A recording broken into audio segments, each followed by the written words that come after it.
हैं हमारा तो वो हाल है कि हमारे जैसे सदा की बंजर ज़मीन पर भी तुम्हारे जैसों के बोल पड़ने से फूल खिलते हैं। तुम सुनाओ। There are other ways of things hmm, to look at things. Hmm. So how has your experience been overall? 2014 में मैं professionally training learning and development industry में आया और डेढ़ एक साल सवा साल बाद में due to couple of reasons मैं थोड़ा सा बोर हो गया और मुझे हुआ कि नहीं यार मैं तो शायद इससे ज़्यादा बड़ा काम है जो क्या कर सकूँ और वो उस सवाल की जवाब की तलाश की कि I want to be in an occupation which is the top most occupation of this world. तो मैं इस सवाल के जवाब की तलाश में था और उस जवाब की तलाश में मैंने कहा यार हम जो ट्रेनिंग कराते हैं तो ट्रेनिंग्स में तो हम लोगों की कहानियाँ सुनाते हैं। तो मैंने तरह से कहा मैं अल्लाह ताला मैं उस सवाल के जवाब में 11 साल बहुत मल्टीपल वेंचर्स और शहर और सारे हंगामे बरतने के बाद आपने मुझे मेरा इश्क अता किया। दैट वाज ट्रेनिंग्स और मैंने उस इश्क से बेवफाई मैं मेरे मालिक मुझे माफ़ कर उस रगड़े के बाद अल्लाह ताला ने डेप्थ दे दी और बहुत कॉन्शियसली बहुत दुआएं बहुत तकलीफ मेरी फैमिली ने सफ़र किया मैंने सफ़र किया and it was a huge suffering मतलब वो अनबिलीवेबल सफरिंग। अस्सलाम वालेकुम कामरान भाई, कैसे हैं आप? सलाम कहते हैं हमारा तो वो हाल है कि हमारे जैसे सदा की बंजर ज़मीन पर भी तुम्हारे जैसों के बोल पड़ने से फूल खिलते हैं। तुम सुनाओ। क्या बात है, अल्हम्दुलिल्लाह हमारे पास आपकी दुआएं और आपकी ये वंडरफुल कंपनी ऑफ योर्स। अल्हम्दुलिल्लाह। Thank you so very much, आपने अपने कीमती वक्त में से हमारे लिए वक्त निकाला। प्लेज़र। और फॉर द ऑडियंस कुछ अगर आप थोड़ा सा अपने बैकग्राउंड बता दें, इंट्रोडक्शन दे देंगे प्लीज। कामरान ज़ाहिद मेरा नाम है और बाय एजुकेशन मैंने आर्ट्स में एजुकेशन की है बिकॉज़ बीसीएस करना था। अब्बा जी के पास पैसे ख़त्म हो गए तो हम नहीं कर सके। तो वो जो टूटे हुए ख्वाब थे उनकी कहीं कसक और वो तकलीफ़ भी कहीं अपनी जगह बाकी थी और अब्बा जी के डूबते हुए बिज़नेसेस और बहुत सारे बिज़नेसेस अब्बा जी के डूबे और कुछ कामयाब भी हुए और उसमें हमने बहुत बहुत अय्याशी भी देखी और बहुत हमने कसम पुरसी के हालात भी देखे। तो वो पूरे अप्स एंड डाउन्स और वो अप्स एंड डाउन्स क्यों होते हैं? तो वो अप क्यों होता है और डाउन क्यों होता है? इस सवाल का जवाब की तलाश ने मुझे बहुत सारी चीज़ों को एक्सप्लोर करने पे मजबूर किया। और मैं चूँकि घर का बड़ा था और ज़िम्मेदारियाँ थीं और ये एक बहाना भी है सॉर्ट ऑफ जो मैंने अपने आप को तसल्ली देने के लिए किया हुआ है। वो कहते हैं self pity is the best luxury a person a man can have. तो इस ज़माने में बस graduation would be in arts क्योंकि बीसीएस करना था और पैसे नहीं थे तो नहीं कर सका तो फिर आर्ट्स पढ़ी और उसके बाद जब आप आर्ट्स करेंगे और चिल करेंगे तो फिर आप ज़िंदगी में क्या ही कर लेंगे। तो बहुत सारी नौकरियाँ, जॉब्स, प्रोजेक्ट्स और 2003 में ग्रेड किया मैंने और 2014 2000 बल्कि 8 तक 5 साल के अंदर कोई 15 12-15 नौकरियाँ, कोई 3-4 बिज़नेस वेंचर्स, बहुत सारे लोगों की बेचारों की इन्वेस्टमेंट्स दाएँ-बाएँ, ऊपर-नीचे, वो हम सब कुछ डुबो-दबा के और सारे एक्सपेरिमेंट्स करके फ़ारिग हो चुके थे। और 2008 में फिर मुझे टेक का समझ में आया कि अच्छा यार टेक्नोलॉजी भी कुछ है और टेक्नोलॉजी में बीसीएस किए बगैर भी कुछ किया जा सकता है। एक दोस्त था मेरा बहुत अच्छा उन्होंने एडवाइस किया एंड आई इवेंचुअली उसकी एक एडवाइस से मैं अल्हम्दुलिल्लाह टेक इंडस्ट्री में आ गया। तो 2008 से 2014 तक टू बी स्पेसिफिक 6 साल ऑलमोस्ट टेक इंडस्ट्री में हमने website development not tech as in tech और उसमें भी सेल और मार्केटिंग तो मैं देखता था और ज़्यादा टेक्नोलॉजी को छोटे भाई देखते थे और डेवलपमेंट वगैरह वो काम करते थे तो उन्होंने काम किया। और उसके बाद फिर मुझे एक मेरे दोस्त है मोहम्मद अली अल्लाह उनको बहुत ज़्यादा खैर दे उन्होंने मुझे बाकायदा ब्राइब कर करके इस बात पे मोटिवेट किया कि आप सेल्स मार्केटिंग के आदमी नहीं है आप ट्रेनिंग एंड डेवलपमेंट के आदमी you should be doing trainings. अभी 3-4 दिन पहले एक बात और थी मैं उनका बहुत शुक्रिया अदा कर रहा था। तो वो फिर 2014 में फिर मैं इवेंचुअली एक ट्रांजिशन था लेकिन मैं 2014 में लर्निंग एंड डेवलपमेंट में आ गया। लर्निंग एंड डेवलपमेंट से मुराद ये है कि ट्रेनिंग्स प्रोवाइड करना और उसके बाद जब ट्रेनिंग्स करते रहे तो समझ में आया कि यार कोचिंग की भी ज़रूरत होती है लोगों को और उसके बाद तो समझ में आया कि कंसल्टिंग की भी ज़रूरत होती है। तो पिछले 11 साल से 11 साढ़े 11 साल से मैं प्रोफेशनली लर्निंग एंड डेवलपमेंट जिसको हम कहते हैं training coaching consulting this is what we do and at this point of time अब मैं हूँ जहाँ पे तो मुझे कुछ दोस्तों का मेरा शिकवा मेरे जैसे बहुत सारे और दोस्तों के साथ भी दोस्त उनके बाकी दोस्तों का शिकवा होता है कि आजकल आप क्या काम कर रहे हैं।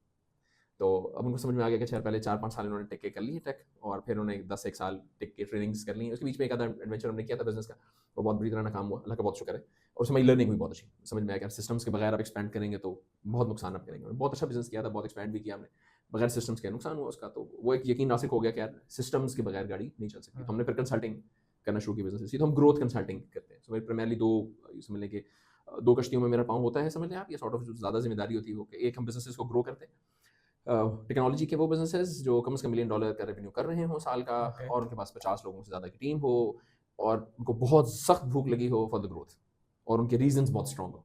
तो मैं और मेरे बच्चे और मेरी गाड़ी से अबव कोई रीज़न हो उनके पास तो उनके साथ हम काम करते हैं और हम उनको 2x करते हैं in 12 to 15 months this what we do and 11x in 5 years around करते हैं। और तो ये यहाँ पे एक मेरा ज़्यादा वक्त गुजरता है और दूसरा इज़ पर्पसली सो हमने अपने purposely is a community of like minded people जो कि they want to be their best versions for the sake of कि वो रियल वर्ल्ड के प्रॉब्लम्स सॉल्व कर सकें। So that is in our founding stage as of now. Edition उसकी complete हो चुकी है टेस्ट लॉन्च वगैरह कुछ हमने उसकी चीज़ें तरतीब दे ली हैं। तो दिस इज़ व्हाट माय तारुफ है अब तक का जो मेरा पूरा जर्नी है वो ये है। काफ़ी thorough journey and as well as thorough face माशाल्लाह। मैं चाहूँगा कि हम ना कन्वर्सेशन को 2 डिफरेंट एस्पेक्ट से देखें। First of all trying to understand के the aspect of being a trainer, the aspect of being a teacher and you know a guy who loves to teach और वो क्या सीखता है और किस तरह सिखाता है, what should be the correct mindset और then on in the second half maybe we can discuss about purposely the kind of community that you are trying to build. For the first half, let's say for example, you have been teaching for almost 10-11 years now. 11 years, professionally 11 years. माशाल्लाह। And how do you find the overall journey being Pakistan में? वैसे जो professional trainers आते हैं ना, उनका जो अच्छे ट्रेनर्स हैं इधर दे आर टू एक्सपेंसिव और they not willing to teach as much, और जो थोड़े से दोस्त who are willing to teach but they not as I would say intellectual depth में नहीं होती, और रटे रटाए कॉन्सेप्ट्स और किताबें और चीज़ों को फ्रेमवर्क के फॉर्म में देखना और नज़रियात से देखना और चीज़ों को एब्सोल्यूट नहीं बल्कि रिलेटिव होके देखना। आई नोटिस कि आप जो है ना वो चीज़ों को काफ़ी रिलेटिव उस फॉर्म में देखते हैं। It helps us get an idea कि यार there are other ways to things to look at things ना। तो how has your experience been overall? 2014 में मैं professionally training learning and development की इंडस्ट्री में आया और डेढ़ एक साल सवा साल बाद में due to couple of reasons मैं थोड़ा सा बोर हो गया और मुझे हुआ कि नहीं यार मैं तो शायद इससे ज़्यादा बड़ा काम है जो मैं कर सकता हूँ। और वो उस सवाल की जवाब की तलाश थी कि I want to be the in an occupation which is the top most occupation of this world. तो मैं इस सवाल के जवाब की तलाश में था और उस जवाब की तलाश में मैंने कहा यार हम जो ट्रेनिंग्स कराते हैं तो ट्रेनिंग्स में तो हम लोगों की कहानियाँ सुनाते हैं। बिल गेट्स ने फला काम कर लिया, स्टीव जॉब्स ने ये काम कर लिया, डॉक्टर अब्दुल बारी ने हॉस्पिटल बना लिया, डॉक्टर मुसाकिब ने ये काम कर लिया, दोस्तारी दी ने ये किया था, एक्सेट्रा। मैंने कहा इंस्टेड ऑफ टेलिंग दैट कहानी of those people I should B that कहानी ना यार, लोग मेरी कहानी सुनाएं। तो इसका मतलब ये कि मुझे एक बहुत सक्सेसफुल बिजनेसमैन होना चाहिए। ये मेरा उस वक्त का थॉट प्रोसेस 2015 का आखिर की बात। और that thought process led us to कि हमने एक बिजनेस फॉर्म किया आइसक्रीम के नाम से। दैट वेंट वेरी वायरल अल्हम्दुलिल्लाह। पाकिस्तान का पहला आइसक्रीम ट्रक और बहुत moving on the wheels all the time और बहुत एक्सपेंसिव। हमने उसकी 6 महीने के अंदर फ्रेंचाइज करना शुरू कर दिया। $100,000 की हम उसकी फ्रेंचाइज दे रहे थे उस वक्त 2016। ओके। 80 रुपये का डॉलर था उस वक्त और हम 80 लाख रुपए की फ्रेंचाइज देते थे ऑलमोस्ट $100,000 राइट। तो दस जो हम उस वक्त काम कर रहे थे और फिर वो due to lack of systems और हमारी सॉर्ट ऑफ अनसिस्टमेटिक ग्रोथ 4-5-6 महीने के अंदर आप पहली फ्रेंचाइज बेचें, फिर अगली फ्रेंचाइज बेचें, अगले महीने अगली फ्रेंचाइज बेचें और आप कहेंगे मैंने सब कुछ ऑटोमेट कर दिया, डेलीगेट कर दिया और मैं कुछ नहीं करूँगा। तो वो सिस्टम नीचे आ गया और जब सिस्टम नीचे आया तो फिर मैंने दोबारा अल्लाह ताला ने सोचने पे मजबूर किया मुझे। अल्लाह सुब्हान ताला का एक खास तरीके का मैं कहता हूँ कि यार I want this glass full और इसमें पहले से कुछ पानी है तो I need to empty it first. If I need this glass to be full of apple juice मिसाल के तौर पे और इसमें पानी है पहले और मैंने अगर इसमें इंसिस्ट किया कि एप्पल जूस आएगा तो वो डाइल्यूट हो जाएगा। और अगर मेरा मेज़बान ये चाहता है कि आप पूरा एप्पल जूस एंजॉय करें और ग्लास ये एक ही है कि ज़िंदगी हमारी एक ही है, इस पर्सपेक्टिव में अगर हम देखें तो वो पहले खाली होगा तो वो तो बहुत तकलीफ होगी, जो था वो भी जा रहा है। तो अल्लाह ताला ने उसको खाली किया। अल्लाह का बहुत फजल है, बहुत आसान है। तो बहुत नुकसान हुआ, चीज़ें हुई। उसके बाद फिर मैं दोबारा इस क्वेश्चन पे जो आप क्वेश्चन है, मैं इस क्वेश्चन पे दोबारा कि यार what I should be doing and why I should be doing. तो मैंने अपने आप से सवाल किया कि यार Kamran what should be doing. I want to be in the most powerful occupation of this world in terms of कि मैं ज़्यादा लोगों को इम्पैक्ट कर सकूँ। तो मैंने सबसे पहले सोचा कि अच्छा यार if I want to be in the most powerful occupation, इसका मतलब है पहले तो मुझे पता होना चाहिए कि सबसे मोस्ट पावरफुल रिसोर्स है क्या दुनिया में।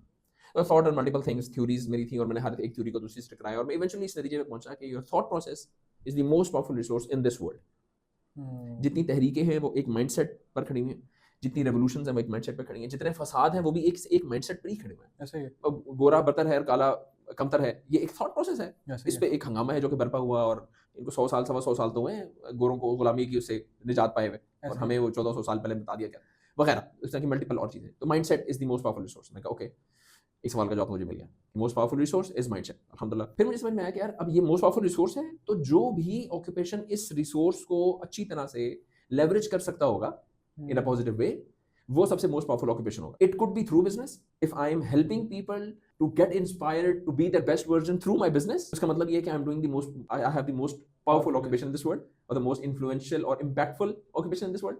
And if I am a trainer तो, if I am a teacher तो भी, if I can be a simple father जो कि मोची है और अपने जूते सिलाई करता है लोगों के और वो अपने बच्चों को अपनी जिंदगी से सिर्फ ये इम्पैक्ट दे रहा है, सिखा रहा है कि बेटा कम खा लेंगे, हलाल खाएंगे, किसी को नुकसान पहुंचा के अपना फायदा नहीं करेंगे। जब मैंने इस पर्सपेक्टिव से सोचा तो फिर मैंने सोचा अच्छा यार आपका ये जो सबसे पावरफुल रिसोर्स है इसको लेवरेज करने के लिए सबसे ज्यादा इंपैक्टफुल ऑक्यूपेशन मेरे इंटरेस्ट और मेरे पिछले एक्सपीरियंस के मुताबिक क्या हो सकता है। That was training according to me. और उस वक्त ही मुझे ये बात समझ में आई कि मैंने कहा इसका मतलब ये है कि ट्रेनर से भी ज्यादा जो सबसे पावरफुल जो ऑक्यूपेशन है इस दुनिया में, दैट इज मदर। माँ के पास जितना वक्त है इसको ऑल्टर या इसको पॉजिटिवली लेवरेज या शेप अप करने का क्या दुनिया में किसी और के पास है? I don't think so. उसके पास तो पैदा होने से पहले से है भाई। ऐसा ही द डे शी कंसीव्स से उसकी मेंटल डेवलपमेंट शुरू हो जाती है। साइंस भी कहती है कि कुरान कहता है कि 4 माह में रूह फूंक दी जाती है, साइंस कहती है कि उसमें उसकी हार्ट बीट होना शुरू हो जाती है, तो उसकी सबलिमिनल परसुएशन और उसका सबकॉन्शियस डेवलप होना शुरू हो जाता है, तो उसके पास तो तब से लेके वक्त है, जब तक वो लोगों से बाकी से इंटरेक्ट नहीं करता, तब तक वो माँ के पास उससे पावरफुल ऑक्यूपेशन क्या होगा। तो मुझे समझ में आई, तो फिर मैंने ये बात शायद मैंने इससे पहले किसी पॉडकास्ट में नहीं की होगी, तो उस वक्त मैं ठीक ठाक किस्म की कश्मकश में शिकार था। और ये मैं डिस्कशन इसलिए कर रहा हूँ कि वो लोग जो अपने मिड कैरियर में, फॉर एग्जाम्पल, या स्टार्ट कैरियर में, या खसूसन मिड कैरियर में, या even at an age of 50 या 60, I don't mind, if they are having this question in mind कि यार shall I or shall I not be pursuing this, and I haven't done that, especially I haven't done that in my whole life, तो क्या मुझे वो करना चाहिए या नहीं करना चाहिए। तो अपने आप से ये कुछ सवालात कर लें कि आप जिंदगी में क्या चाहते हैं, क्यों चाहते हैं, उसका एक डॉक्यूमेंट बनाएं और किसी अच्छे उस्ताद से वेट करवा लें उसको, और उसके बाद फिर अल्लाह पे तवक्कुल करें, उसके असबाब इख्तियार करें, and you start doing it.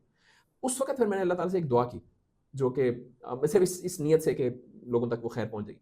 तो अल्लाह ताला से कहा, मैं अल्लाह ताला, डॉक्टर अमजद साकिब एक बात कहते हैं कि वो मुकाम जहाँ ख्वाहिश कल्बी, what you really want and what your passion is, और फ़राइज़ मनसबी, जो आपकी जिम्मेदारी है, मेल्स के लिए खसूसन पैसे कमाना, रिसोर्सेज फराहम करना, फैमिली को प्रोटेक्ट करना, प्रोवाइड करना, उनकी जिम्मेदारियों में से। तो वो मुकाम जहाँ ख्वाहिश कल्बी और फ़राइज़ मनसबी की सरहदें मिलती हैं, वो मुकाम खुशबख्ती कहलाता है। यानी when you are doing what you love and you are getting your responsibilities fulfilled through that, I mean what else do you need that. तो मैंने अल्लाह ताला से कहा, मैं अल्लाह ताला, मैं उस सवाल के जवाब में 11 साल बहुत मल्टीपल वेंचर्स और शहर और सारे हंगामे बरतने के बाद आपने मुझे मेरा इश्क अता किया, दैट वाज ट्रेनिंग्स, और मैंने उस इश्क से बेवफाई की। मैं कहा, मेरे मालिक मुझे माफ कर दे, एक और बार मेरा रिस्क मेरे इश्क से वाबस्ता कर दे, अब मैं बेवफाई नहीं करूंगा, तेरी मेहरबानी। एंड अल्लाह सुब्हानहू व तआला was very very kind, he is very kind. I mean, कुछ मुकाम ऐसे होते हैं जहाँ पे आप कहते हैं कि यार मैंने अल्लाह को जब पुकारा तो उसने इतने करीब से सुना कि मुझे पुकारने पे शर्मिंदगी होने लगी, you know, those kind of moments. और कुछ दोस्तों ने बहुत अच्छा एडवाइस किया कि यार 4 साल बाद जो दोबारा ये जर्नी शुरू करोगे तो अभी से कर लो वगैरह। तो मैंने बहुत कॉन्शियसली, अल्हम्दुलिल्लाह, अल्लाह का शुक्र है, और उस रगड़े के बगैर मुझे समझ उसकी वैल्यू नहीं होती, उस रगड़े के बगैर वो डेप्थ नहीं आ सकती थी। ऐसा ही है। उस रगड़े के बाद अल्लाह ताला ने वो डेप्थ दे दी, और बहुत कॉन्शियसली, बहुत दुआएं, बहुत तकलीफ, मेरी फैमिली ने सफर किया, मैंने सफर किया, and it was a huge suffering, मतलब वो अनबिलीवेबल सफरिंग थी। अब इमेजिन करें कि आप $1 लाख की फ्रेंचाइज दे रहे हैं और 4 महीने बाद आपके पास लिटरली खाने के लिए सिर्फ प्याज है पूरा हफ्ता, छोटे प्याज, बड़े प्याज, उससे छोटे प्याज, ये आपके पास वाहिद खाना है फॉर, और वो मैंने भी सफर किया, मेरी बीवी ने भी किया, मेरे बच्चों ने भी किया। उसके बाद फिर अल्लाह ताला से दुआ की, और फिर कॉन्शियसली फिर मैंने अपनी थ्योरी को टेस्ट किया, बल्कि जो थ्योरी है कि ये मोस्ट पावरफुल रिसोर्स है और मोस्ट पावरफुल ऑक्यूपेशन ट्रेनर है, तो सबसे मोस्ट पावरफुल लोग कौन थे दुनिया में? तो अंबिया से ज़्यादा मोस्ट पावरफुल कोई नहीं था, because they were chosen by the Allah. मैंने सोचा कि क्या उन्होंने ये काम किया, तो जवाब है यस। उन्होंने क्या काम किया? उन्होंने यही तो काम किया, तालीम, ऐसे ही है, तरबियत, तज़किया, ऐसे ही है। दिस इज जो उनका मेन, जो उनका जॉब डिस्क्रिप्शन था ना, दैट वाज यानी नॉट फतवे के दर्जे में नहीं, सिर्फ समझाने के लिए, ये उनका मेन जेडी था। तो मैंने कहा ओके, तो फिर मैंने कॉन्शियसली अल्लाह से दुआएं की, और अल्लाह ने मेरा रिज़्क दोबारा से वाबस्ता किया, और मैं बहुत शुक्रगुजार हूँ अल्लाह का बेतहाशा फजल। तो मेरे लिए तो अगर आप ट्रेनिंग कहें तो मुझसे, अगर मैं किसी जाता हूँ, सेशंस करता हूँ, पिछले दौरान एनईडी में गया 2 साल पहले, 3 साल पहले एनईडी यूनिवर्सिटी में एक सेशन किया, तो उनके जो एचओडी थे उनसे मेरी बातचीत हुई, तो मैंने कहा sir how is the life going now, he is HOD of a huge department, I will not name that department. उन्होंने कहा कि बस कामरान साहब गुजर रहे। Why is that? तो सेड अब वो उस्ताद भी नहीं रहे और अब वो शागिर्द भी नहीं रहे वगैरह। ओके, उनकी पूरी बात सुन ली, और हमारा सेशन था इसी पे कि आपका ज़िंदगी में विजन क्या होना चाहिए, क्यों होना चाहिए, आपको उसके लिए क्या कुर्बानी देनी चाहिए, क्या करना चाहिए, क्या नहीं करना चाहिए। इस पर एक कुछ ख्वाब हैं जिनको एक हमारा सेशन होता है, बहुत पावरफुल है अल्हम्दुलिल्लाह, सब फीडबैक बहुत अच्छा है, अल्लाह का शुक्र। मुझे सबसे ज़्यादा फ़ायदा हुआ, लोगों को फ़ायदा हुआ। तो वो सेशन हमने, वो सेशन के बाद जब उनसे मिला तो कहते हैं आई हैव नेवर थॉट, उनका जो मफ़हूम था गुफ्तगू का, I have never taken my occupation from this perspective. मैंने कहा सर ये अंबिया का पेशा है। हाँ बिल्कुल ऐसे ही है, अंबिया का पेशा है, लोगों की तालीम और तरबियत और तज़किया, और अगर आपको लगता है कि आपका दिल उसके अंदर नहीं धड़कता तो आपको अल्लाह का खौफ करना चाहिए, छोड़ देना चाहिए आपको वो काम, ताकि वो कोई और बच्चू करे, उस जगह खाली करें और कोई अहल बंदा उसका काम करो, आप वो काम करें जिसमें आपका दिल धड़कता है। इसका ये मतलब नहीं है कि ट्रेनर की जो जॉब है that is the ultimate occupation, नहीं। जो बंदा जो काम कर रहा है, अल्लाह ने जो जिसकी जिम्मेदारी लगाई है, जिसकी जो जिम्मेदारी लगाई है, विद हिज और her absolute best according to his और her capabilities and the environment around him और हर, उसको अपना बेस्ट देना चाहिए। तो मेरे लिए तो यानी अगर अल्लाह सुब्हानहू व तआला मुझे दोबारा जिंदगी दे और ग्रेजुएशन के फौरन बाद पहला दिन होगा तो that would be training for me, I take that. I think you are quite passionate about it, yeah, training and teaching other people. ये बड़ी रेयर चीज़ है, I'll be honest with you. मैं कल रात को ही सोच रहा था, बल्कि अपने मेरे टीचर्स पुराने के याद कर रहा था मैं, तो मेरी छोटी सिस्टर है, वो स्कूल में पढ़ती हैं, तो she is being taught by the same teacher जिन्होंने मुझे पढ़ाया था। तो मैं रात को याद कर रहा था अपनी टीचर को, और मैं कह रहा था कि यार she was so passionate about teaching, मतलब उनका पैसे कितने आ रहे हैं, ग्रेड्स क्या हैं, मेरी रेपुटेशन कैसी है, उनको दुनिया का कोई गर्व नहीं था सिवाय इसके कि यार ये बच्चे को तालीम जा रही है या नहीं जा रही। और मैं सोच रहा था कि आजकल के टीचर्स के साथ अगर कंपेयर किया जाए ना, तो उस दौर में जो टीचर्स थे ना, वो बहुत बेलौस थे। और पेरेंट्स के बाद टीचर्स ही होते हैं जो हमेशा ये चाहते हैं कि यार 100%। बच्चा जो है वो हमारा जो भी स्टूडेंट है जिस एज का भी हो, वो लाइफ में हमसे आगे ही ओह जाए। यस। और आई थिंक जो बहुत ब्लेस्ड लोग होते हैं ना इन टर्म्स ऑफ अल्लाह सुब्हाना ताला की नज़र में, जो अल्लाह बिल्कुल जिनको अपने करीब रखता है ना, दी आर द वंस जो कि सीखते हैं और सिखाते रहते हैं। और And they want to be yanfa nas for other people. ऐसे ही They want to be khair ka source for other people. It ऐसे could he be through teaching. Hmm, It could be through anything. अगर आप vision aligned हैं, एक बहुत मशहूर बात है जिसकी सनद एज ऑफ बिल्कुल डिटेल नहीं पता, लेकिन जो हमने पढ़ा है किताबों में, दैट इज के जब अमेरिका का यूएस का सिस्टम डिज़ाइन हो रहा था and they want to step their foot on the moon, ये पूरी कहानी जब चल रही थी, तो जो प्रेसिडेंट है वो I am missing his name, तो ही वेंट दैट नासा, और उसने वहाँ पे जो जैनेटर था उसने पूछा कि man what are you doing, तो शायद उसने पूछा था कि भाई तुम इस वक्त क्या कर रहे हो या आजकल क्या कर रहे हो, व्हाटएवर जो उसने पूछा, उसमें जेंडर का जवाब भी था कि I am working to help my man to set foot on the moon. मैं काम कर रहा हूँ ताकि हमारा एक मिट्ठू चांद पे कदम रख सके, and is doing what, janitorial work, because उसको पता है कि इसके बगैर बाकी चीजें, उसके बगैर बाकी चीजें, उसके बगैर बाकी आगे चीजें चीज़ें नहीं possible। नहीं हो सकती। ऐसा ही सो है। whatever you're doing, it should be coming right from your heart, and it should be solving a problem of the world, a genuine problem of the world, and you should be making money out of that or resources out of that. Ikigai का एक ऐसे model ही, है, बिल्कुल so बिल्कुल you बिल्कुल। should go through that. That is the framework to choose what I should be doing for the rest of my life. Right, हाँ बिल्कुल ऐसे ही है। Whatever you love should be monetarily beneficial as well, और उसका Yes. कोई ना कोई प्रॉब्लम जो है सोसाइटी में, Yes. वो सेंटर में जो है वो एक ओवरलैपिंग बनती है, जो दिस शुड बी ऐसे योर हमसे जॉब। कहते हैं आपको वो काम करना चाहिए जो आपको भाता हो, बिल्कुल ऐसे। जो आपको आता हो, स्किल्ड हो आप, जो कमाता हो, हाँ जो आपके पास और जो सुलझाता हो, एक दुनिया का प्रॉब्लम सॉल्व करता हो। तो एक ही गाइड फ्रेमवर्क ऐसे पर बिल्कुल। जिनको नहीं आता वो सीख लें। तो knowledge is no more commodity kind of thing कि जो आपको मिल नहीं सकता और उसके लिए लाइब्रेरी का मेंबरशिप कार्ड, अब तो कुछ भी नहीं चाहिए अब ना। तो तो कोई बहाना ही नहीं है, माना ही नहीं है, तो ऐसे कोई बहाना नहीं है। ऐसे ही। ऑन अ फ्यू टैप्स या फ्यू क्लिक्स या इवन वॉइस नोट आप इकिगाई पढ़ें, समझें, 2 4 5 6 घंटे में समझ में आ जाएगी, और उसके अकॉर्डिंगली अपनी जिंदगी का डिसीजन लेना शुरू कर दें। Right, coming on to the next thing, I think you have found your ikigai, that is purposely. थोड़ा सा इसको एक्सप्लेन करेंगे, what is purposely and what is the philosophy behind it. Purposely की जो कहानी है, समझ लें, जो रूट कॉज है या तकलीफ, जो वो मैंने देखी कि लोग बहुत बहुत शानदार काम कर रहे हैं, but they working in silos. So I precisely remember 2012 के आसपास में, 2010 में जब मैंने टेक में कदम रखा, और किसी ने मुझे दोस्त ने मशवरा दिया कि वर्डप्रेस एक बड़ा शानदार टूल है और इसमें आपको वेबसाइट डेवलपमेंट करनी चाहिए। तो मैंने एक से पूछा, दूसरे से पूछा, तीसरे से पूछा, हमने तो कभी नाम ही नहीं सुना। इंटरनेट पर सर्च की तो समझ में आ गया, 2 4 6 10 दिन मेहनत की, बनाना शुरू कर दिया। तो मुझे समझ में आ गया, तो मैं दूसरों को भी हेल्प करना शुरू किया, बशीर को, रफ़ीक को, हमीद को, दोस्तों को, तू भी सीख ले, तुम भी सीख लो, तुम भी सीख लो, भाई को, छोटे को।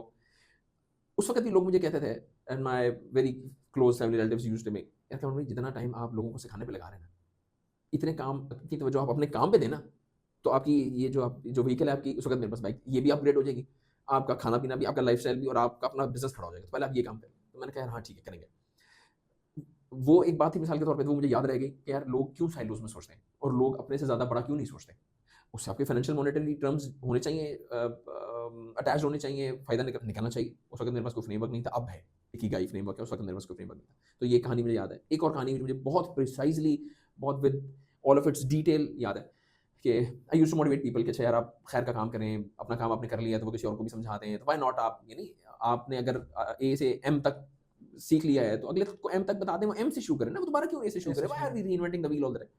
तो मैं एक ऑर्गेनाइजेशन के पास गया, I would not name the name, वो डीवीडीज बनाते थे, और इस्लामिक एक सॉफ्टवेयर उन्होंने बनाया था। उस वक्त Microsoft Access was the pinnacle of जो कि किसी चीज़ की जा सकती थी 2010-11 में, और भी सॉफ्टवेयर से एक्सेस वो थी जो आसानी से एक्सेसिबल थी।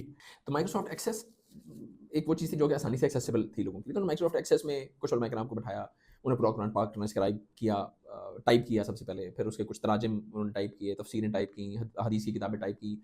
वो एक उस वक्त एक बहुत बड़ा काम था, किसी टेक्स्ट बुक को या किसी लिखी हुई, हाथ से लिखी हुई किसी चीज़ को, या इवन प्रिंटेड भी किसी चीज़ को डिजिटल फॉर्मेट में कन्वर्ट करना। सो OCRs वगैरह नहीं थे उर्दू के, तो अभी तक भी कोई बहुत शानदार OCRs नहीं है, उस वक्त तो बिल्कुल नहीं थे, 2010-11 के आसपास की बात कर रहा हूँ। तो उन्होंने इवेंचुअली एक अच्छा सोल्यूशन बना लिया।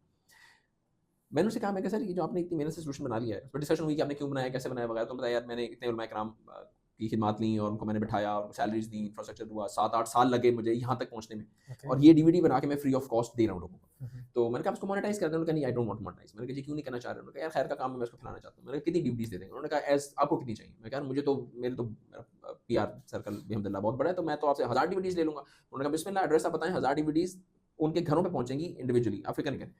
मैंने कहा ओके। अच्छा, एक तरफ ये खैर का जज्बा जो जिससे मुझे बहुत इंस्पायर किया कि यार आप अपनी एक तरफ से जो कमा रहे हैं पैसा, उसका एक बड़ा हिस्सा इस काम के ऊपर इन्वेस्ट कर रहे हैं, इसलिए कि लोगों के पास कुरान और हदीस के तराजिम और तफासीर की एक्सेस बहुत आसान हो जाए। इंटरनेट और चीज़ें 2010-11 में इतनी अच्छी सोफिस्टिकेटेड नहीं थी जैसी अब है। एक तरफ ये खैर का जज्बा, यहीं पे उन्होंने इस पूरे जर्नी में मुझे बताया कि मैंने कहा इसमें आपको क्या प्रॉब्लम्स फेस हुए। तो I used to ask this question कि आपका कोई ऐसा प्रॉब्लम है जो मैं सॉल्व कर सकता हूँ तो बताएं। हो सकता है मैं ना कर सकूँ, लेकिन बहुत मुमकिन है कि मैं उसको सॉल्व कर लूँ, या उसका कोई पार्शियल सॉल्यूशन, या कम से कम मुझे ये तो पता होगा कि यार ये एक ऐसा प्रॉब्लम है दैट नीड अ सॉल्यूशन। तो हो सकता है मैं उसकी जुस्तजू में लगूँ और अल्लाह ताला को रास्ता खोल दे। ऐसे ही। तो मैंने पूछा कि क्या प्रॉब्लम है? तो उन्होंने कहा एक बड़ा प्रॉब्लम ये है कि लोग कोलैबोरेट नहीं करते। मैं मिसाल के तौर पे कहते हैं, मिसाल के तौर पर हमने फलां साहब नाम लिया, उन्होंने उनके पास गए, उन्होंने कहा जी आपने पूरा कुरान पाक कंपोज किया है। कुरान पाक कंपोज करना एक काम है, Mhm. एराब के साथ कंपोज करना एक और काम है, उसकी गलतियां निकालना तो ये एक काम है। उस वक्त तो ये एक बहुत बड़ा काम था। तो उन्होंने पूरा वो कंपोज किया था, टाइम लगाया, रिसोर्स लगाया, सब कुछ। तो मैंने उनसे ये कहा, यानी ये साहब मिसाल के तौर पर, नाम बशीर है। तो बशीर साहब कहते हैं जी मैंने रफ़ीक को कहा कि यार आपने कुरान पाक कंपोज कर लिया, तो मुझे आप दे दें कंपोज। तो उन्होंने कहा मैं तो नहीं दूंगा। तो कहते हैं, मैंने कहा यार देखो ना हम भी खैर का काम कर रहे हैं। उन्होंने कहा जी, उन्होंने जो भी आगे से बात बनाई, उन्होंने कहा जी हम नहीं दे सकते, हमारे इस पे इतने रिसोर्सेज लगे हैं, टाइम लगा है फलाना, तो हम इसको नहीं दे सकते। तो हमने देखे ना कामरान भाई, हमें सिर्फ कुरान पाक कंपोज करने में कितना टाइम लगा, ये कॉस्ट लगी, ये टाइम लगा, ये एनर्जी फोकस, उसकी अपॉर्चुनिटी कॉस्ट लगी, और यहाँ तक हम पहुंचे। और फिर हमने इतना टाइम लगा के मिशकात को कंपोज किया और बुखारी को कंपोज किया। और तो वहाँ से मुझे ये बात समझ में आई, मैं कहा यार लोगों को कोलैबोरेट करना चाहिए एक दूसरे के साथ। अगर ये कोलैबोरेट उनके साथ उन्होंने कर दिया होता, उन रफ़ीक साहब ने इनके साथ, तो ये जहाँ पे दिसंबर में खड़े हैं, दिसंबर 2011 में खड़े हैं मिसाल के तौर पर, हो सकता है वो उससे 2 साल पहले उससे ज़्यादा अच्छी जगह पे खड़े होते हैं। मैंने ना बिल्कुल मैंने इस बात को समझा इस तरह, मैंने कहा आप इस मुश्किल से गुजर के हैं तो आप तो इस मुश्किल को सॉल्व करेंगे ना, तो अगर आपसे कोई इसकी सॉल्व कॉपी मांगेगा तो आप तो दे देंगे ना? उन्होंने कहा नहीं। एंड आई वाज लाइक क्यों नहीं? क्यों? हाँ। एंड ही वाज लाइक देखिए ना हमारे रिसोर्सेज। मैंने कहा सुभान अल्लाह, इसका मतलब है कि इस प्रेमिस पे, जिस प्रेमिस पे आप सोच रहे हैं, तो रफीक ने बहुत अच्छा काम किया। वहां ना कहीं ये बात मेरे जहन में बैठ गई कि यार this problem need to be solve on a fundamental level. और फंडामेंटल लेवल ये है, हमारा डेस्टिनेशन माइंडसेट नहीं होना चाहिए। पहली बात, मंजिल पे पहुंचेंगे तो हम कामयाब होंगे। आपने काम करना शुरू कर दिया, आपका अजर अल्लाह के यहाँ महफूज है, आप बिल्कुल टेंशन ना लें। और आप काम करें या आप काम ना करें, अल्लाह सुब्हानहू तआला को मेरी और आपकी कोई ज़रूरत और हाजत नहीं है। ऐसे ही। पूरी दुनिया ख़त्म करके अल्लाह के लिए नहीं, कोई मुश्किल नहीं है। क्या क्या आप क्या ही एहसान है जो कि कर रहे हैं। प्रोसेस है जो कि शानदार आपका होना चाहिए। ये एक बात मेरे ज़हन में बैठी, और मेरे ज़हन में बैठा कि यार we need to solve this problem on fundamental level. तो हमें माइंडसेट पे काम है जो कि करना है। क्या लोग कोलैबोरेशन बिल्कुल नहीं करते? ऐसी बात नहीं है, लोग करते हैं कोलैबोरेशन। क्या हर बंदा कोलैबोरेशन करता है? तो ये बात भी गलत है, हर बंदा कोलैबोरेशन नहीं करता। तो we need to work on that mentality. फिर मैंने देखा वहाँ पे मुझे बहुत सारे ऐसे लोग मिले जिन्होंने बेधड़क, बेखौफ होके आइडिया शेयर किए। रिहान अल्लाह वाला मिसाल के तौर पे, आई अप्रेज हिम अ लॉट। मुझसे कहा मैं WordPress, I am in love with WordPress, मैं इसकी शान में कसीदा लिखना चाहता हूँ। उन्होंने कहा नहीं कामरान भी, आप कसीदा ना लिखें, आप ना वर्ड कैंप करवाएं। तो मैं वापस आया, रिसर्च की, तो पता चला वर्ड कैंप एक कॉन्फ्रेंस होती है, सब लोग एक जैसे जमा होते हैं। कम्युनिटी बिल्डिंग का वो मेरा पहला, अब ये सारी चीज़ें साथ साथ चल रही, कम्युनिटी बिल्डिंग का वो मेरा पहला प्रैक्टिकल इंप्लीमेंटेशन थी कि जब मैंने लोगों को मोटिवेट करना शुरू किया कि यार let's discuss our knowledge with each other. और उसमें फिर 2 तरह के लोग आए। एक लोग आए, उन्होंने कहा बिस्मिल्लाह व्हाई नॉट। और कुछ लोग आए, उन्होंने कहा कैसी बातें कर रहे हैं, ऐसे थोड़ी होता है, हम बता दें सब कुछ। उस माइंडसेट के लोग भी पाए जाते हैं। पिछले दिनों में एक साहब से मिला, उन्होंने कहा जी हमारी कंपनी $100 मिलियन को क्रॉस कर गई है, and now we are looking it to become $1,000 million, you know. तो हम वी आर $1 बिलियन पे जा रहे हैं, और यूं और यूं और यूं और यूं। उनका पॉडकास्ट किया किसी साहब ने, उस पूरे पॉडकास्ट उन्होंने जितने सवाल पूछे, किसी एक सवाल का जवाब भी उन्होंने किसी टूल के साथ या सोल्यूशन के साथ नहीं दिया। उनका ये अल्लाह का बहुत करम है, अल्लाह ने आसानी, भाई अल्लाह ने तो कर दी आसानी। यार आपसे पूछ रहे हैं कि आप न्यूज़लेटर के लिए कौन सा सोल्यूशन यूज, तो बताएं ना कौन सा यूज करें आप। अब तो मैं सेंडमेल यूज करता हूँ, मैं सेंटर यूज करता हूँ, मैं टैंगो यूज करता हूँ, अल्लाह का बहुत शुक्र है, अल्लाह का अल्लाह फजल। का कौन सा वाला एहसान है जो तो आप वो यानी अल्लाह का कौन सा एहसान है जो बताना नहीं चाह रहे। ऐसे ही ऐसे ही। ये माइंडसेट अभी तक भी है लोगों का, उस वक्त भी था लोगों का। लेकिन अल्हम्दुलिल्लाह होता ये है कि आप ग्लास को, ये लिटरली इसको आधा खाली देख लें, आधा भरा हुआ देख लें। ये बहुत मशहूर बात है, खाली को खाली नजर आएगा, भरे हुए को भरा हुआ नजर आएगा। तो हमें इस तरह के लोग मिलने शुरू हुए जिन्होंने विजडम अपना बेधड़क शेयर करना शुरू किया। राना वाला इज वन एग्जांपल, और बहुत सारे लोग हमें इस तरह के मिले जिन्होंने। और फिर मुझे एक बात समझ में आई कि लोग कहते थे यार आपका आइडिया चोरी हो जाएगा। मैंने कहा ये बात तो सही है, अगर आपको पूरी जिंदगी में एक ही आइडिया आया है और वो भी चोरी, आपकी तो दुनिया लुट गई ना यार, आपका तो पीछे बचा कुछ नहीं।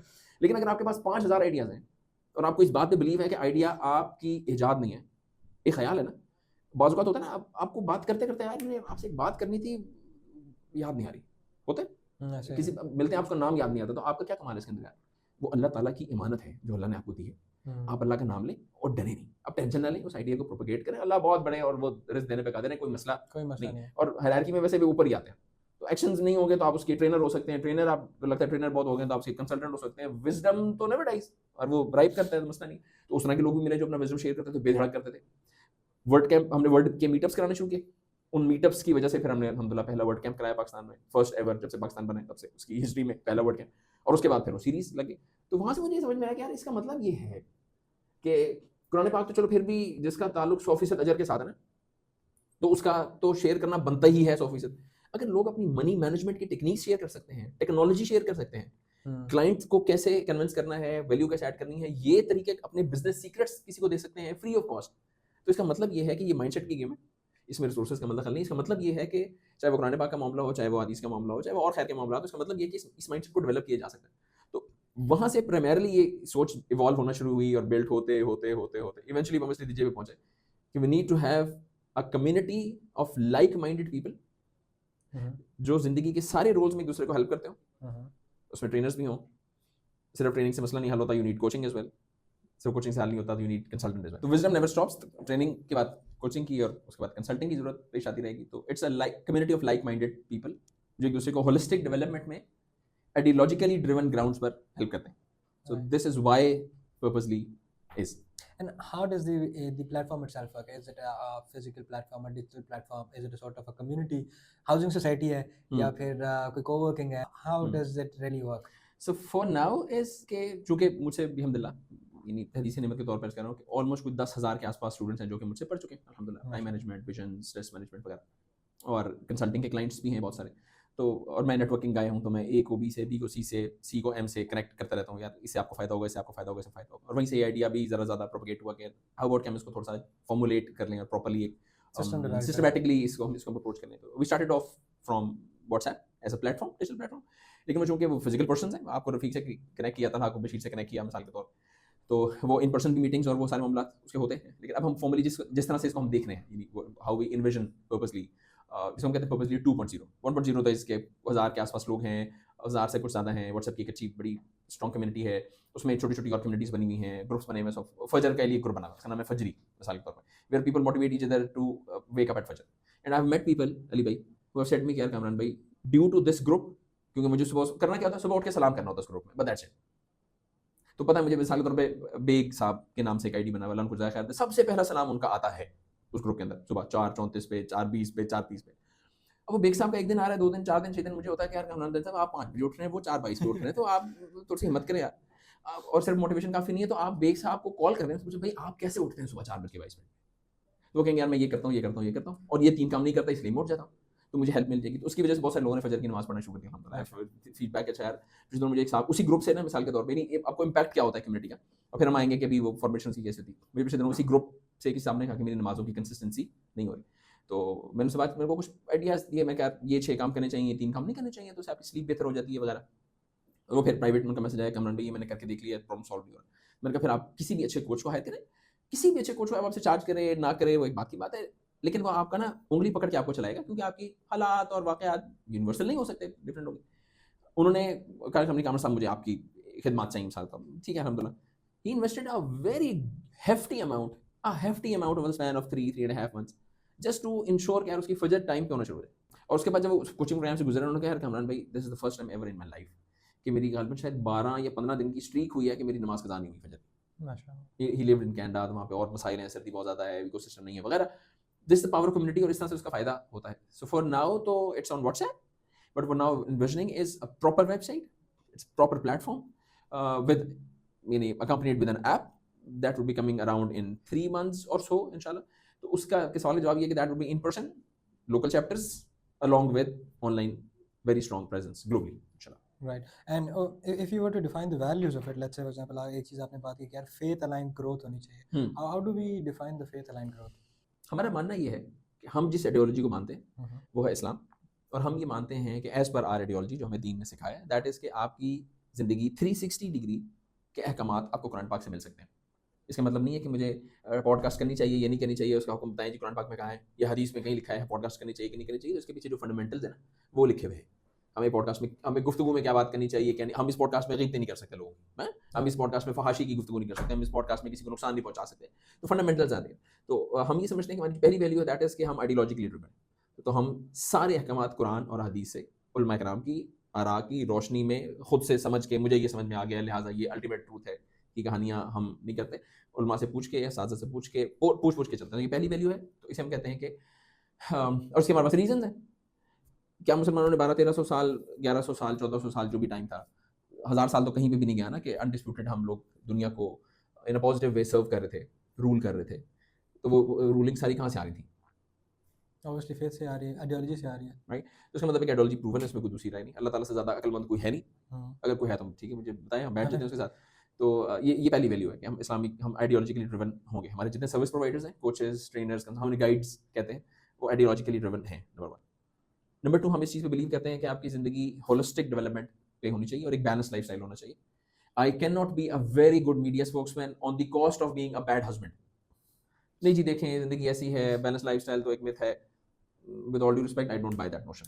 तो ठीक है, थोड़ा सा इम्बैलेंस हो सकता है और थोड़ा सा रिलेटिव भी होती हैं चीज़ें। I agree, I buy that, ये बात बिल्कुल सही है। लेकिन इस बात को बहाना बना के मैं कहूँगा जी मैं अब रात को जाऊँगा ही 1 बजे घर और सुबह 5 बजे निकल आऊँगा और बच्चों से मैं वीकेंड में मिला करूँगा, तो वही मतलब कहाँ से आपने लिया ये फलसफा?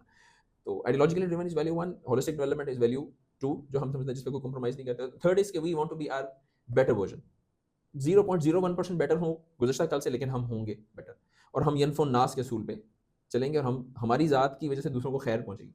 तो ये 4 कोर वैल्यू पिलर्स हैं जिस पे हम चलते हैं। It is very thoughtful. Usually हमारी सोसाइटी में ना, आई थिंक जो रिलीजियस तबका है वो they are not as very thoughtful in terms of, वो शायद आपकी चलो सख्ती करके आपसे चीज़ें तो ठीक करवा लें, but building the right ideology ना, तो वो मैं समझता हूँ कि थोड़ी सी आई थिंक लैकिंग उनकी। That depend on your exposure, that depend आपने किससे बात की, उस वक्त किस मूड में था, आपने क्या सवाल पूछा, उसकी जवाब की आपको क्या समझ में आई। तो लैंग्वेज बैरियर्स होते हैं बहुत सारे। अब वो आपसे, उन्होंने अरबी पढ़ी है मिसाल के तौर पे, हाँ, मुझे बहुत अच्छी तरह याद है, प्रिसाइसली रिमेंबर मैं I was working a project in Gujarat, और वहाँ पे ना मुझे एक साहब मिले और हमने ना एक गाना, मैंने उनको आइडिया दिया, उनको उनका स्कूल था, तो एक वेलफेयर ऑर्गेनाइजेशन थी और स्कूल था, तो मैंने कहा हमें ना एक तकरीरी मुकाबला कराना चाहिए और आसपास के इलाकों को बुलाना चाहिए, उससे हमारा स्कूल भी एडवर्टाइज हो जाएगा और लोगों की जिंदगी में वैल्यू भी ऐड होगी। तकरीरी मुकाबला होगा तो बच्चों का फायदा होता है। मैं खुद डिबेटर हूँ तो मुझे आइडिया था कि इसका बहुत फायदा होता है। तो उस साहब को मैंने बुलाया, अस्सलाम वालेकुम, वालेकुम सलाम। मैं क्या यार सीरत नबी पे है स्पीच, तो अब एक अच्छी सी स्पीच तो लिख लें।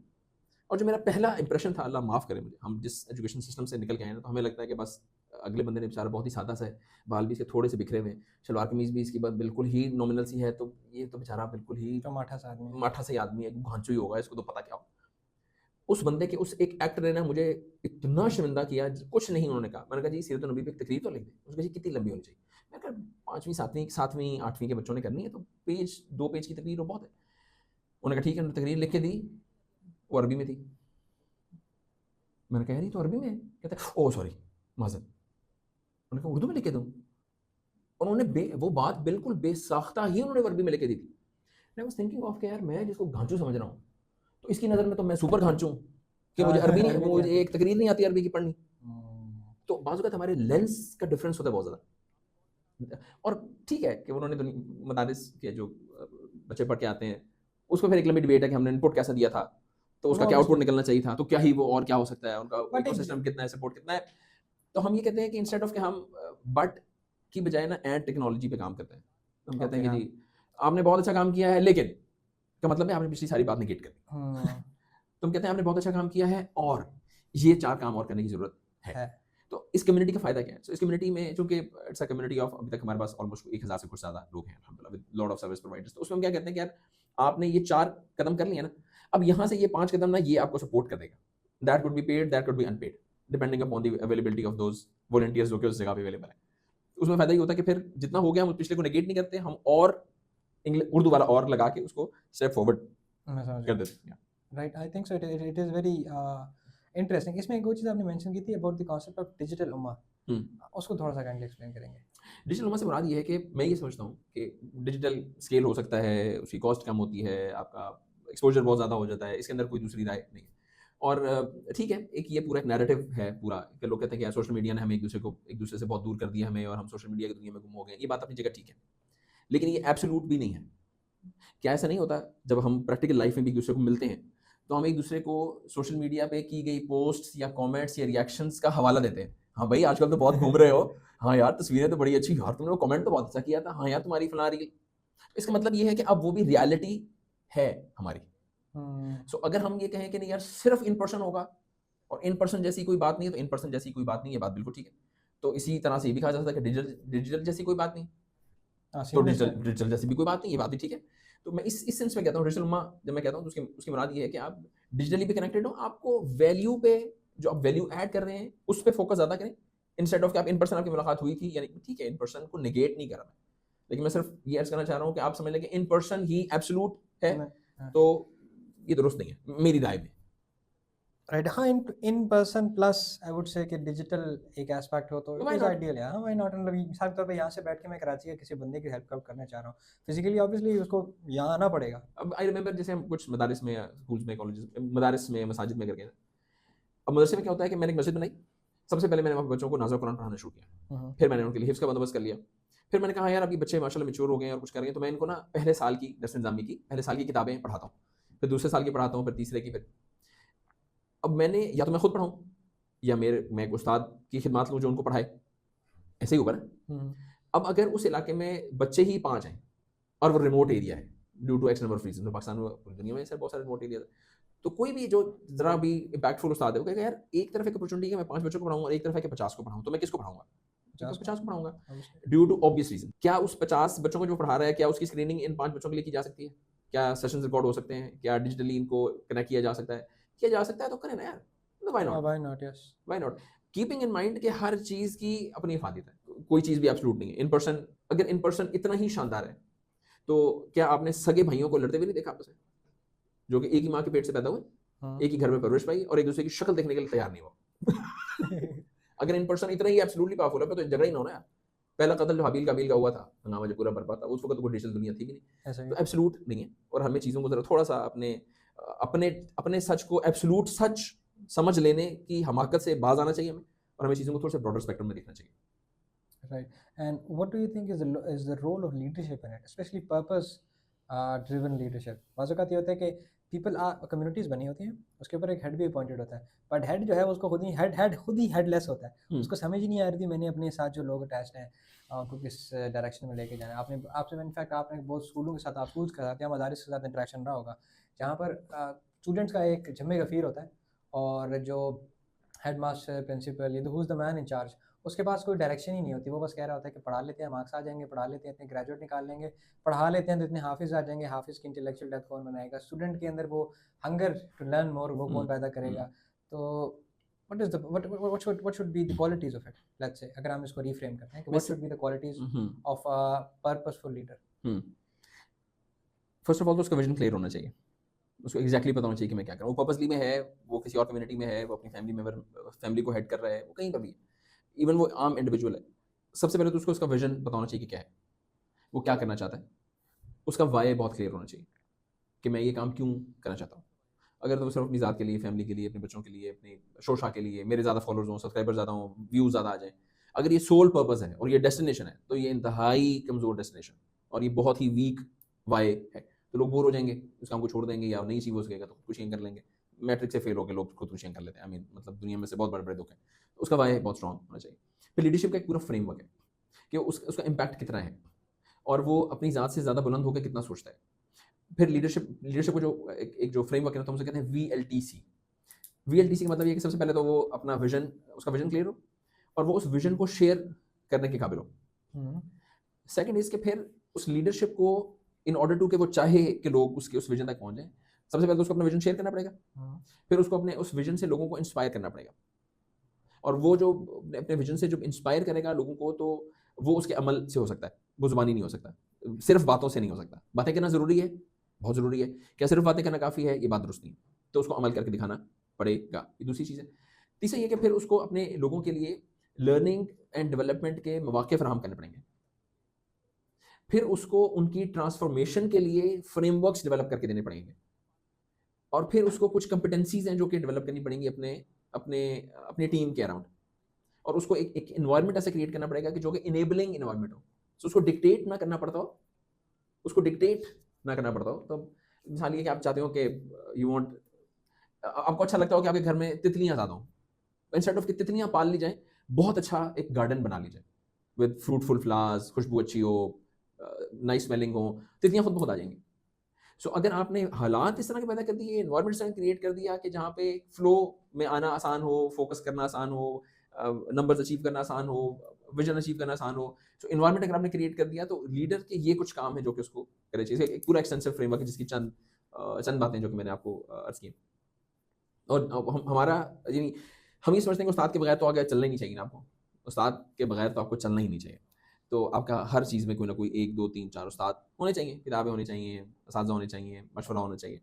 तो हमारे जो लोग भी कम्युनिटी को हेड करते हैं, ये बात उन सबको बहुत अच्छी तरह से पता है कि ऐसा इस्लामिक आइडियोलॉजी में बहुत मज़े की चीज़ है। आपको पता है कि जो वेस्टर्न आइडियोलॉजीज़ है ना, इसको हम सिस्टम बी कहते हैं।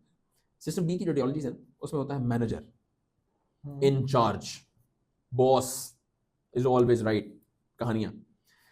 आपको पता है जो ईस्टर्न आइडियोलॉजी है या जो सिस्टम ए है, उसकी आइडियोलॉजी में लीडरशिप के लिए जो टाइटल्स हैं वो क्या हैं? मुदीर, मसूल। मसूल का मतलब है जिससे सवाल किया जाएगा। इसका मतलब ये है कि मेरा नाम चीफ एग्जीक्यूटिव ऑफिसर नहीं होना चाहिए, मेरा नाम होना चाहिए chief answerable officer. Game change हो जाएगी the moment you start thinking यार I am answerable to people. और लोग, हमारी आइडियोलॉजी में आप देखते हैं तो लोगों को जिम्मेदारी मिलती थी, लोग जान चढ़ाते थे, भाई जिम्मेदारी है, इसका जवाब कौन देगा यार, इससे बेहतर है कि मैं इंडिविजुअल सतह पे परफॉर्म करता रहूं, कम जिम्मेदारी होगी तो कम जवाब देना पड़ेगा। People are much more responsible. तो चूंकि हमारे अलग अलग शुक्र है कि हमारे इस पूरे फ्रेमवर्क में लोग असातिज़ा की ज़ेर निगरानी काम कर रहे होते हैं, तो जिनको जिम्मेदारी मिलती है उनको पता होता है कि भाई ये इंचार्ज नहीं हूँ, मैनेजर नहीं हूँ, अथॉरिटी नहीं मिली, मुझे जिम्मेदारी मिली है, I am responsible for this and I am answerable for this. और वो उस पूरे फ्रेमवर्क से गुजर के आया हुआ होता है, तो वो हमारा गुमान ये है कि वो ज़्यादा रिस्पॉन्सिबली एक्ट करता है। और वॉलंटरली हेड्स हैं, जो भी चैप्टर्स बने हुए हैं, लोकल चैप्टर्स, और कुछ लोग भी हेड कर रहे थे वॉलंटरली होते हैं, तो उनको उनके मॉनिटरी टर्म्स होती नहीं उनके साथ। और जो ही फीडबैक आता है कि हाँ यार ये एक मिसाल के तौर पर हमारे एक दोस्त है Tauseef, he is an amazing coach for books for example. आप दुनिया के किसी शो पे बताएं तौसीफ भाई this is what I want to do in my life, मुझे बताएं मैं कौन सी किताबें पढूं, और कहेंगे यार ये 4 किताबें पढ़ लें, ये 2 पॉडकास्ट सुन लें और ये एक ट्रेडिंग कर लें। He is that good. और वो इसके लिए जो एक फ्री टीआर उसके लिए कुछ चार्ज नहीं करते, जो मुझसे मिलने जाता है पूछता है, उनको बताते हैं यार मैं इस जगह पे मिलता हूँ, ये मेरा ये मेरा औकात है, कारण इस वक्त में अवेलेबल हूँ, अपने काम के अलावा आप आएँ और I will give you free advice whatever that is. तो इसलिए फिर उनमें टाइटल की ख्वाहिश नहीं होती या हिरस नहीं होती, उनको पता है कि जिम्मेदारी है, चूंकि एक फ्रेमवर्क से गुजर क्या है। सो इसलिए हम समझते हैं कि वो ज़्यादा रिस्पॉन्सिबली एक्ट करते हैं, और मुस्तकिल वो अपने उस्ताद और वो अपने उस्ताद और वो अपने उस्ताद, मुस्तकिल एक चेन है जो कि मशवरे की और पूछ के चलने की होती है। तो उससे एरर का चांस कम, खत्म नहीं हो सकता, ह्यूमनली पॉसिबल नहीं, लेकिन कम हो जाता है चांस। नहीं, नो डाउट अबाउट इट। और वो जो लोग वो प्रोड्यूस करते हैं ना, इस तरह के इदारे, इस तरह की तंजीमें, इस तरह की चेंज, वो बड़ी कॉम्प्रिहेंसिव भी होते हैं। और मैंने एक पर्सनली चीज़ नोटिस की है कि इस्लाम की पूरी तारीख में आप देखें ना, तो सिलसिला ब सिलसिला उलमा और दीन की खिदमत करने के लिए लोग 100% बड़े सगीर ने इन तहरीकों के थ्रू ही निकाले हैं। उनके इंडिविजुअल प्लस माइनसेस हो सकते हैं, बट एज एन उम्मत अगर आप देखें तो इतने तसलसल से शायद अरब ने भी इतना प्रोड्यूस नहीं किया जितना बड़े सगीर ने जो है। और वो उसी सिस्टम की खूबी है कि आप हेडलेस नहीं होते। ऐसे ही मुझे समझ में आ गया और ये एब्सोल्यूट ट्रूथ है, तो उससे अजीबोगरीब चीज़ें निकलेंगी, हम उनके नाम नहीं ले सकते, लेकिन पीपल नो कि हम इस तरह की बहुत सारे फितने हैं और बहुत सारे मसाइल हैं जो कि हमारे डेवलप हुए, तो हेडलेस नहीं हो सकता। You need to have your teachers and teachers. आप देखें ना, यानी अंबिया कराम से ज़्यादा सॉलिड बंदा कौन हो सकता है इस दुनिया में? क्या अल्लाह सुब्हानहू तआला ने फरिश्तों के ज़रिए से मुस्तकिल अपने अंबिया के साथ राब्ते में नहीं रहे? बिल्कुल रहे। खुद रसूलुल्लाह सल्लल्लाहु अलैहि वसल्लम इरशाद फरमाते हैं, जिनकी हदीस है, उनका मफ़हूम ये है कि उन्होंने जिब्राइल अलैहिस्सलाम की कहते हैं क़ुर्बत मैंने इतनी महसूस की कि गोया वो मेरे जानू के साथ जानू मिला के बैठे हैं मिसाल के तौर पे, और बिल्कुल उन्होंने जैसे अपने हाथ मेरे जानू पे रखे हुए। इसके आस-पास मफ़हूम है उस हदीस का, I am not narrating exact हदीस। तो अल्लाह सुब्हानहू तआला एक ही बार बता देते और बता के उनको भेज देते, अल्लाह ताला के लिए मुश्किल नहीं है। देखिए अल्लाह सुब्हानहू तआला वाज इन कांस्टेंट टच, अल्लाह सुब्हानहू तआला ने इंसान को बनाया ऐसे ही नीड कांस्टेंट। अब एग्जैक्टली होता ना हंसता है, दिस इज नॉट, अल्लाह ना करे कि रसूलुल्लाह सल्लल्लाहु अलैहि वसल्लम को जरूरत थी कि और जिब्राइल अलैहिस्सलाम ना आते, तो it's nothing like that. It's more of कि इंसान सीखता ऐसे, तो अल्लाह सुब्हानहू तआला ने उस प्रोसेस से सिखाया इंसानों को, ऐसे बाय डिजाइन हम ऐसे हैं ना, you need to learn step by step by step by step by step from your senior and senior and senior and senior. तो इसमें हमारी पूरी chain that it is connected that way. बिल्कुल ऐसे। और व्हाट अबाउट द पर्सपेक्टिव के इस तरीके से अगर आप काम करें, व्हाटसएवर इट मे बी, चाहे बिजनेस कर रहे हैं, चाहे पर्सनल लाइफ में, चाहे यू बिल्डिंग अ कम्युनिटी, उसमें जो कॉन्सेप्ट ऑफ बरकत है, और बरकत जो है वो उसमें ज़्यादा से ज़्यादा आती रहती है। ये एक बहुत अमेजिंग कॉन्सेप्ट है। हमारे पर्पसली में जितने भी लोग आते हैं, मैं उनको बहुत स्ट्रांगली रिकमेंड करता हूँ कि you should go through from very initial courses of arts. उसमें से कोर्सेज का नाम है असबाब रिस्क। असबाब रिस्क के गैबी असबाब, इस तक ठीक है, हम असबाब रिस्क के नाम से उसको याद कर। हमने अपने साथ से सीखा और उन्होंने फिर हमें इजाज़त दी, फिर हमने पढ़ाना शुरू किया। व्हाट एग्जैक्टली रिस्क इज़, उसमें एक कॉम्प्रिहेंसिव डिस्कशन है। मोटी तरीन बात यह है कि अल्लाह की हर नेमत रिस्क है। पानी रिस्क है, खाना पीना रिस्क है, अच्छे लोग रिस्क है, वेल्थ ऑफ कोर्स रिस्क है, खाना पीना रिस्क है, but that is part of risk, that is not the risk. अच्छे आइडियाज़ रिस्क हैं, तो समझने की ज़रूरत है कि रिस्क है क्या। और फिर हमें समझ में आती है कि कौन सी चीज़ें जिनसे रिस्क में इजाफा होता है और कौन सी चीज़ें जिनसे रिस्क में कमी होती है। और I'll give you the links, so we can put that in the description of this video, wherever it is being uploaded. असबाब रिस्क के कोर्स का लिंक कहाँ पे है, तो we'll give that. बहुत ही कॉम्प्रिहेंसिव और बहुत ही bite size learning, 15-20 minute 25 minute की क्लास होती है, हफ्ते में 2-3 क्लासेस होती हैं, और over the span of 40-45 classes बहुत अच्छी तरह कॉन्सेप्ट क्लियर हो जाता है कि रिस्क क्या है, क्यों है, कैसे आता है, कैसे जाता है। उसमें फिर बहुत एक्सटेंसिवली बात समझ में आती है कि we need to widen our lenses. उसमें बहुत अच्छी तरह ये बात समझ में आती है कि कसरत इज समथिंग एल्स एंड बरकत इज एब्सोल्युटली समथिंग एल्स। मिसाल के तौर पे my son was 7 at that time, अब माशाल्लाह ही इज 18। तो स्कूल जब जाना शुरू किया तो हमने कहा बेटा देखो अब ना हम करेंगे ये कि तुम फजर में उठोगे, इंशाल्लाह फजर में उठा करेंगे और फजर के बाद नहीं सोएंगे, और फजर के बाद उठने से बरकत होती है। अल्लाह के नबी सल्लल्लाहु अलैहि वसल्लम की हदीस है, बुरी कलिमत फी बुकूरिहा, मेरी उम्मत की बरकत सवेरे में है। अल्लाह के नबी सल्लल्लाहु अलैहि वसल्लम ने दुआएं की हैं कि मेरी उम्मत की बरकत सवेरे में हो जाए, अल्लाह ताला से उन्होंने दुआएं फरमाई। अभी 6.5-7 के आसपास उसने कहा बाबा मैं पिछले ऑलमोस्ट 1 महीने से उठ रहा हूँ, तो क्या बरकत है मेरे बताएं, पॉकेट मनी तो मेरा उतना ही है जितना पहले था, तो क्या बरकत है। अब आप अगर किसी को 7 साल के बच्चे को कॉन्सेप्ट नहीं समझा सकते हैं, इसका मतलब आप खुद क्लियर नहीं है उस कॉन्सेप्ट में। अल्लाह ने आसानी की तो मैंने उसको समझाया, मैंने कहा बान एक बात बताओ, क्या पिछले 1 महीने में, उसने शहर मूव किया था पहले किसी और शहर में, पहले लाहौर में था फिर हम कराची गए थे, मैंने कहा पिछले 1 महीने में या 1.5 महीने में जो भी टाइम हुआ कराची में, कभी ऐसा हुआ कि तुम्हारी पॉकेट मनी गुम हुई हो? उसने कहा नहीं। मैंने कहा कभी तुम्हारा एक्सीडेंट हुआ हो? उसने कहा नहीं। कोई चोट लगी हो? उसने कहा नहीं। टीचर ने डांटा हो, मारा हो, किसी दोस्त से लड़ाई हुई हो, तुम्हारा लंच गुम हो गया हो, 6-7-8 चीज़ें मैंने जो भी उस वक्त मेरे ज़हन में बताई, क्या सब कुछ हुआ है? कहता नहीं। दिस इज व्हाट बरकत इज। He said, अच्छा। अब होता क्या है, होता यह है कि अगर हमने अपने लेंसेज को महदूद कर लिया और उस इल्म को अल्टीमेट इल्म समझ लिया, तो कसूर हमारा है मिसाल के तौर पे। और इसमें क्या गलती होगी, अगर हम कसरत को बरकत समझ लेंगे तो क्या नुकसान होगा। मिसाल के तौर पर मैं आपसे कहूँ कि यार ये दूध बहुत खालिस है, तो आप मिसाल तो दूध बहुत खालिस है, तो आप कहें कानून भी क्या निशानी है क्या खालिस है? तो कोई सफ़ेद रंग है, तो आप कहें कानून भी सफ़ेद रंग is one parameter of gauging that दूध। Yes, that is not the parameter of gauging that दूध।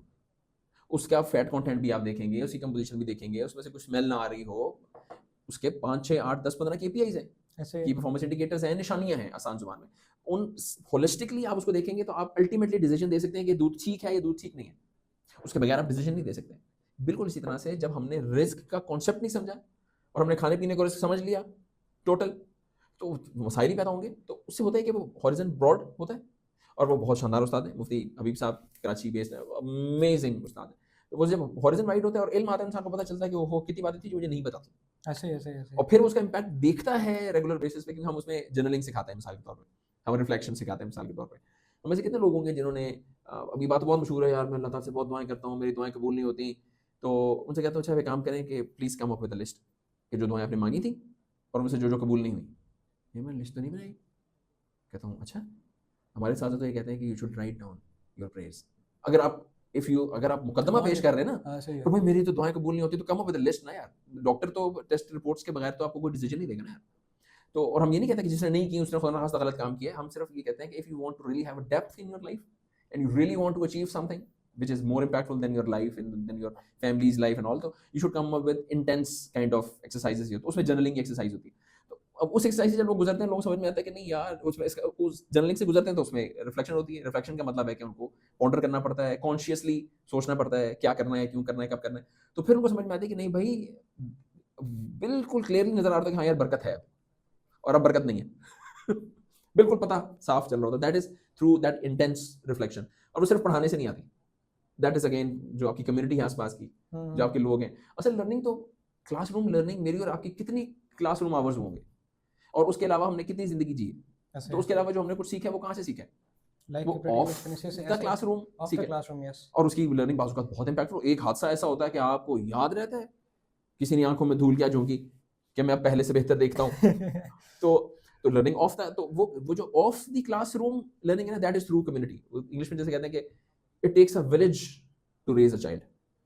बिल्कुल ऐसे ऐसे ऐसे ऐसे ऐसे हर कोई थोड़ा कॉन्सेप्ट बच्चे को सिखाएगा, तब जाके at the end of Yes. The day वो बच्चा जो है वो ही would be mature enough to be Yes. Leader, to be businessman, Whatever. Whatever, Positive या negative. Negative, yes. तो जो लोग ये कहते हैं ना जी मैं तो एक सेल्फ मेड इंसान हूँ, तो मैं उनसे कहता हूँ मैं विद ऑल ड्यू रिस्पेक्ट मैं आपके इस नोशन से डिसएग्री करता हूँ।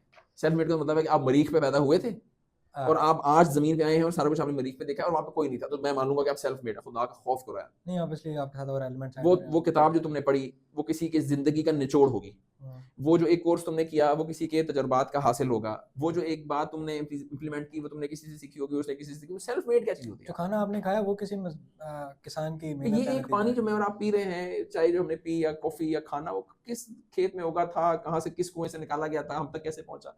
सेल्फ मेड हम ये आपके मैं फॉर्मली एजुकेटेड नहीं हूँ, ठीक है, मुझे यूनिवर्सिटी की जरूरत पेश है, वो यहाँ तक भी बात समझ में आती है। अब चलिए। सेल्फ मेड तो एक it's all it takes a village to ऐसे रेज ही अ है, बिल्कुल, नो डाउट अबाउट इट। और इन द एंड वन, अब how old are you child. Physically around 45 and mentally? Maybe 65। मैं कुछ दोस्त हैं मेरे जो कहते हैं कि यार Kamran you are too old to be this, यानी अल्लाह का एक आई निज़ाम थिंक यू है are too young for this, हां शायद। और मैंने जब लर्निंग एंड डेवलपमेंट में आया ना ऑन अ लाइटर नोट, तो मैं आज से 10-11 साल पहले आया था, तो खैर बिल्कुल बाल वाल काले थे, दाढ़ी काली थी, बिल्कुल सब। तो and I used to look like a kid ना, क्योंकि लोग मुझे कहते हैं कि यू डोंट लुक लाइक 45, माशाल्लाह माशाल्लाह माशाल्लाह। माशाल्लाह। उस वक्त तो मैं बिल्कुल ही, आई वाज 32 33, तो बिल्कुल ही लोग यकीन नहीं करते थे।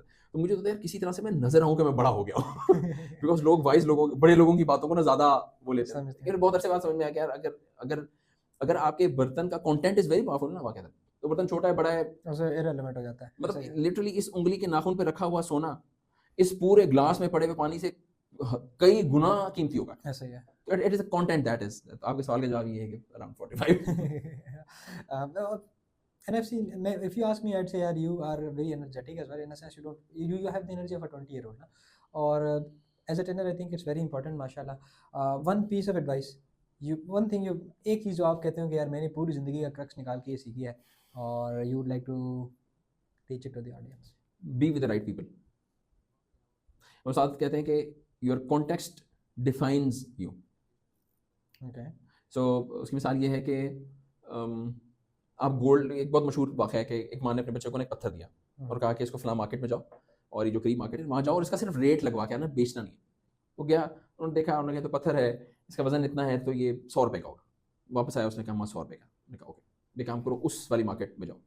वहाँ पे गया, उन्होंने देखा इसको, उन्होंने कहा जी इसकी तुम्हें कहाँ से मिला है? उसने कहा जी वहाँ से मिला है, मेरी अम्मा ने मुझे दिया है, मैंने बेचना नहीं है, सिर्फ कीमत लगवानी।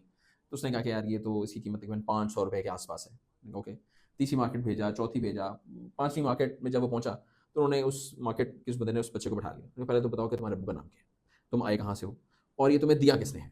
तो वो बच्चा थोड़ा सा ज़रा खौफज़दा भी हो गया। तो उसने कहा नहीं तुम परेशान रहो, मैं तुम्हें तुम्हारे घर तक छोड़ के आऊँगा, बिल्कुल फिक्र नहीं करो, मैं सिर्फ चाह रहा हूँ तुम्हारे पास ये आया कहाँ से। तो उसने कहा कि मुझे बस इसकी कीमत बता दे, मैंने बेचना नहीं है। उसने कहा बेटा इसकी कोई कीमत नहीं, ये प्राइसलेस है, इट इज़ बियॉन्ड प्राइस। तुम्हें बताओ कितने कितने पैसे चाहिए तुम्हें? 5000 रुपये चाहिए? उसने कहा जी मुझे तो 5000 तो पिछली कीमत में भी लगा था, मैं इसको बेचना नहीं चाहता, just want to have the price. उसने कहा बेटा ये आप ना 5 लाख रुपये में बेच सकते हैं और शायद इससे भी महंगा बिक जाए। तो उसने कहा इसमें ऐसी क्या बात है? उसने कहा अब तुम बहुत छोटे, तुम घर जाओ, तुम्हें अम्मी तुम्हारी समझा देंगे। उसको भी समझ में आ गया कि इसकी माँ ने इस जो पूरी एक्सरसाइज करवाई, ये करवाई। तो जब वापस आया तो उसकी माँ ने उसको बताया कि बेटा ये जो पत्थर जो नज़र आ रहा है, इसकी शेप भी अजीब सी है, इसका रंग भी एक नहीं है, ये मिट्टी और है। शाह साकिब के कुछ टुकड़े ज़मीन पे गिरे थे और तुम्हारे अब्बा को बहुत शौक था इस तरह के लोगों से मिलने का, तो उनमें से किसी दोस्त ने ऐसा तोहफा दिया था, ये प्राइसलेस है, ये मार्केट में नहीं बिक सकता। तो तुम्हारा क्या ख्याल है कि पहली कीमत 100 रुपये और अगली कीमत 500 रुपये, 1000 5000 क्यों लगी? तो उस बच्चे को बात समझ में आई, दैट इज कि you are selling it in the wrong place. You have to sell it to the right people. Yes. You have to be around the right people. You have to be in the right people. और इस बात को भी समझने की जरूरत है। एक आखिरी बात जो है इसकी कि आपका जो करंट जॉब है, आपका करंट ऑक्यूपेशन है, आपका करंट वेल्थ स्टेटस है, आपका करंट हेल्थ स्टेटस है, what ever your point is, जो आपकी करंट रियलिटी है, वो आपको डिफाइन नहीं करती कि आप क्या हैं। So you can be a very very wise man who is surrounded by fools who are considering you as a fool. तो आप टेंशन ना लें, please be with the right people and you will get to know कि आप कितने important हैं। और उसकी वजह क्या है? उसकी वजह है कि इंग्लिश के तो बहुत सारे मुहावरे, हमारे लिए जो सबसे अल्टीमेट है वो है वही। अल्लाह सुब्हानहू तआला ने कह दिया ना, फुल स्टॉप। अल्लाह सुब्हानहू तआला ने शायद फरमाया कूनू मअस सादिकीन, be with the right people.